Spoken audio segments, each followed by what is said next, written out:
So, if you're somebody like me who has experienced the grief of losing someone very close to you, then you know how grief messes with your brain and your heart. The grief of losing a loved one can take away a part of your heart which can never be fixed or which can never be mended. People say that you have to move on, time will change everything, but it doesn't actually happen. And I came across this book, Grief is a Thing with Feathers, written by Max Potter. It's a novella and it talks about grief of losing a mother, of losing a wife.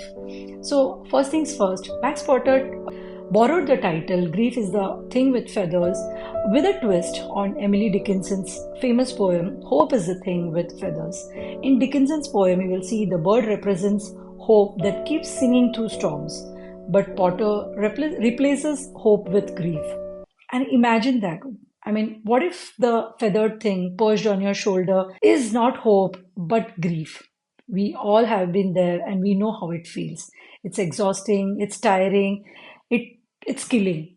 And Potter's story follows a father and his two young sons struggling exactly with grief with the death of their mother. Their home is suddenly then invaded by a creature, a crow. This crow is not the bird we see on electric wires, but it is chaotic, loud, disturbing, funny, and it has a maddening presence in their lives.